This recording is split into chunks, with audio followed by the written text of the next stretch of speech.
High বন্ধুরা, আমি আবার ফিরে এলাম একটা নতুন ব্লগ নিয়ে তোমাদের কাছে। আজকে আমার বাড়ি ফিরে যাওয়ার কথা। আজকে বৃহস্পতিবার, তো তো আজকে একটু রান্না বলতে সেরকম কিছু না, যেহেতু বৃহস্পতিবার মারা একটু নিরামিষ খায়।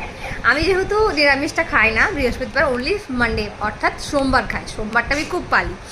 তো আজকে একটু পোলাও হলো আর একটু আলুর দম হলো, আর আমাদের জন্য একটু মাছের ঝাল দেওয়া আর ডিমের কারি হলো ছোট্টর মধ্যে।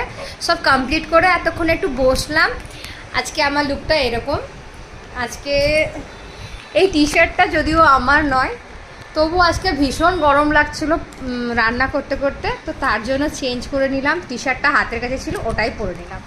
যাই হোক, তো বন্ধুরা আজকে আমরা যখন খাওয়া দাওয়া করবো তখন তোমাদেরকে দেখাবো। আমি যদিও বা সেরকম রান্নাবান্না সেরকম কিছু পারি না, কিন্তু আস্তে আস্তে ট্রাই করছি। তো দেখা হবে ঠিক খাওয়ার সময়। Till then, by.